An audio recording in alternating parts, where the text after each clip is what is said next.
How's it going? I'm spending the day putting a basketball hoop up for the kids, and the work has gotten difficult, so I turned it over to my buddy who's doing a bunch of the work right now. So, because I claimed I had to come in here and work, give you a little tip off. Sorry it's delayed today. A lot of different things to talk about. Hope you had a great weekend. I took the kids to Bryce Canyon and had a blast there doing a little biking and some other stuff, and then hiking in the Navajo Trail and some of that. So, hope you guys get if that's put it on the bucket list. That's something you certainly should be doing. Remember to like us on Facebook. I know that I'm not a big fan of the whole way it's working, but that's what we got to do. So Locked On Sports, Facebook, we're out of spots. Gosh, there's just a ton. Let's go to the NBA from last night. The Bulls beat the Heat, and more than beat the Heat, they really took it to them. You saw the Heat kind of get overwhelmed and wilt by it. The biggest thing here is you cannot play, and I talked about this in the days coming up to this and talked about with Scotty on Bowler, Jack, Locke, and Gerard. You cannot play one-on-one isolation basketball against the Chicago. I thought early in the game Miami was doing some really nice things. They're running their pick and roll up high, a little bit off the angles. They weren't trying to play one-on-one. And then as the night went on, as they got more frustrated, which is oft the case, they ended up going more one-on-one. And that they will not beat Chicago with that. And this is interesting because I was listening to Will Perdue in the pregame because I was fired up to hear Calabro on my internet feed on that calling the game. And Will Perdue made the comment that on the coaching edge he gives to Thibodeau because he has less talent and did more with it. And I'm not. It was funny because I paused for a second and I thought to myself, is Chicago really less talented than Miami? I'm not sure I agree with that. They're much deeper. Taj Gibson is a fabulous player. Coming off the bench. Ski there is got to be one of the best defensive third, fourth bigs.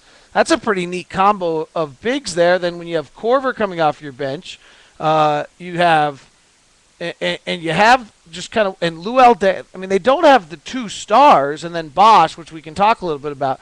But I'm not convinced that Miami's actually more talented. They have the better star players. So in theory, in a late moment game, they should be all right, though it's not as though Derrick Rose is going to struggle to score late in that one. But it was the defensive clamp down, got them into one-on-one, and just those big emotional plays all went Chicago's way. And as I've said all year with Miami in the playoffs, how they deal with a loss is what we're going to see out of them. And this might be the first real loss they've had that's going to impact them in any way. Obviously, if they were to lose Game 2, that would be even more so. But it's an interesting series. I thought everyone's talking about the Gibson dunk. That was sick, the late game dunk. There was a play midway through the third. It was late in the third. It was a 6-point game. Miami got the stop, but they couldn't get the rebound. I don't know if you know this, but if you can't get the defensive rebound, what you did beforehand's irrelevant. I said that a few times. And they tipped the ball out to Luol Deng, who stepped into a three to make it a 9-point game, and I was watching with my father-in-law, and I said, it's over. Game's over at that point. That, to me, was the play of the game. The offensive rebounding that Chicago was able to get off of Miami. Spoelstra did something interesting. He was so bothered by their athleticism, he went small, and I think he only thought about it from the aspect of if it works. The problem is it didn't work. Now what do? You've already made your adjustment, and you've already conceded that if you play your regular bigs, they're so long and athletic they're going to cause you problems. And so you've gone to this small lineup, and you really weren't able to get penetration and kick out offensively. So there are a bunch of reasons why Game 1 really, really showed what Chicago's strengths are. I took Miami this whole time. I'm not going to back off, but I will admit, watching that game, there weren't a lot of things that made me believe that Miami has the answers to Chicago. Now, there's a lot to be played still in that regard. So we'll keep an eye on it. And it's just going to be a great series because the game was, until the blowout, that was just as good a basketball game as you can have. Tip of the hat to the Thunder. Their two big boys, Durant and Westbrook, got it done. You know, we can talk about building your franchise and doing all these various things and the big draft lottery coming up, and you just got to have studs. You know, Westbrook was the third pick. Durant was the second. Derrick Rose was the first. LeBron was the first. You got to have studs. Right now the Jazz have Gordon Hayward, who's going to be nice, and as Derek Favors, we're going to find out about. I mean, somebody said to me about the upcoming draft lottery, I said, how is it really that bad? He said, no, there's a lot of Gordon Haywards in this draft. There's a lot of guys who are going to be able to really good players but franchise changers, there may not be very many, or there may not be any in this draft, and that's, you got to have franchise changing players to win. Interesting parallel between these four teams. You've got a Taj Gibson, you've got a Nick Collison, that third big, that glue third big.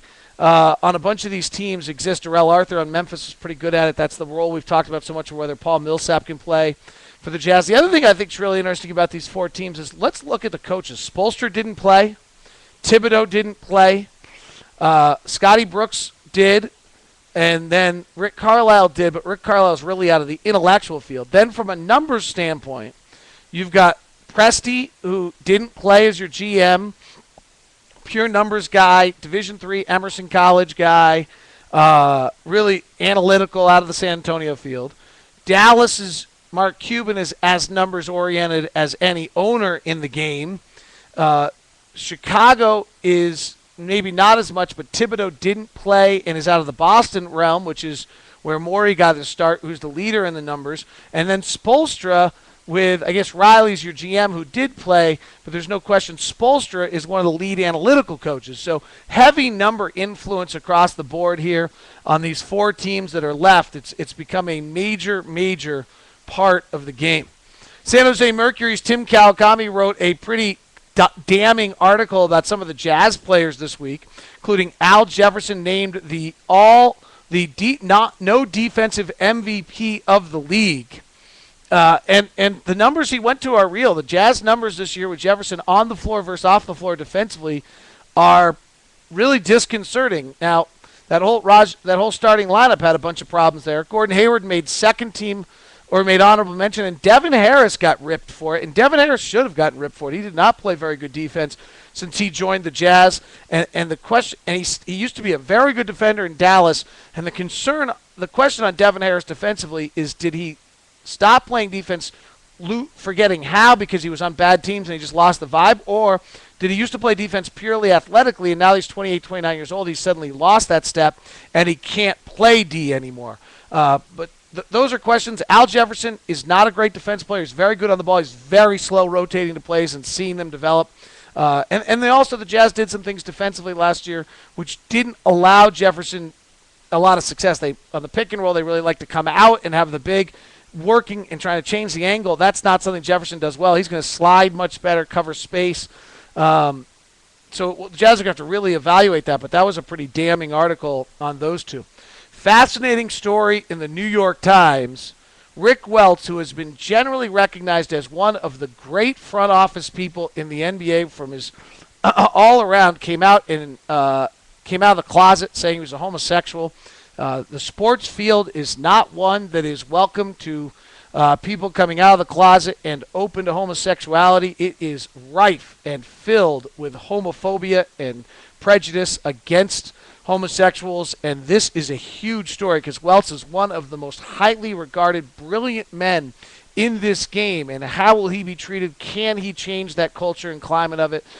It is, as we learned with John Amici, it is absurd to believe that you have this percentage of homosexuals in our population and they simply don't exist in the sports world. They have been pushed to the ends and forced by a culture to stay quiet. And the question will be whether or not Rick Welts' huge admission and huge step forward changes that landscape at all. That's a huge article in the New York Times, so it will be interesting to see on how that plays and that evolves. That's an enormous sports story. Hopefully it doesn't get underplayed on that. We're getting, I was looking at getting ready from college football. I'm going to try dropping little college football bits. A lot of it's been Pac-10. There was the 2 arrests at Ole Miss this weekend, which are good for BYU. I was looking at BYU. It's really quite interesting. Last year they faced Ponder, Locker, Kaepernick. All were early draft picks. And they got blitzed by, largely on those. And then when they started playing lesser opponents, the defense came together when Bronco took over, really because they took lesser opponents, but also Bronco taking over. If the defense can really hold it together, and I know people are very high on the linebacker crew, Kyle Van Noy and the kid from USC, and whether, we've got some depth in that regard. You add that to what the year we expect Jake Heaps to have, the fact that offensively Jake Heaps really is going to be a force. At Ole Miss is a tough place to play, and at Texas is a tough place to play. But you're getting Utah on the backside of USC, and then you don't have much of anyone. You have the Oregon State game. This opening year of Independence could be really interesting to see if they could grab those early games. Obviously, they're on the road, but even if they just grab 2 of the 3, how does the nation react to them? How do the fans react to it? I think, as we've talked about, the key this Independence is keeping that BCS bid alive, or that hope for a BCS bid alive for an extended period of time to keep the fans engaged. If they start 1 and 2, the question then is, to fans somehow, you're not BCSing, you're Armed Forces Bowl, and do you lose interest as you play lesser opponents? It's going to be a very interesting year. Gosh, I got so much stuff, but I never want to take tip-off too long. Bagley tells me he wants it longer. Other people tell me they want it shorter. Some people say it's just right. I don't know the answer. Some people tell me they want an audio version and a video version differently. We're still trying to figure out what this is. Hope you're enjoying it. Remember to like us on Facebook at Locked On Sports. Follow us on Twitter at Locked On Sports. And by the way, I want to tip of the hat to the BYU women's softball team. Gail Miller Field in Provo. They blasted Utah the other day. They're off to Seattle for the regionals. I always think our Olympic sports athletes are working just as hard as everyone else and deserve that credit. Women's softball is a pretty exciting game. BYU, I think, opens with Auburn and then plays Washington. That's one of those areas where Utah next year, whoo, Nelly. We're all talking about football and whether Larry can get the basketball program going. There are other sports, I talk about this a lot, are going to be really could have a miserable, miserable time. All right, I would never shut up because there's so many things to talk about. Draft lottery's coming. I'll have a bunch of stuff for you tomorrow on the draft because I've been talking to scouts around the league today on tip-off, so I'll make sure I have that for you. I'm on the air with you Wednesday. I'll check in today at 4 with Bowler Jack Lock and on Bowler Jack Lock and Gerard. Hope you're good. Thanks for the time. I'll finally shut up. All right, bye, YouTubers.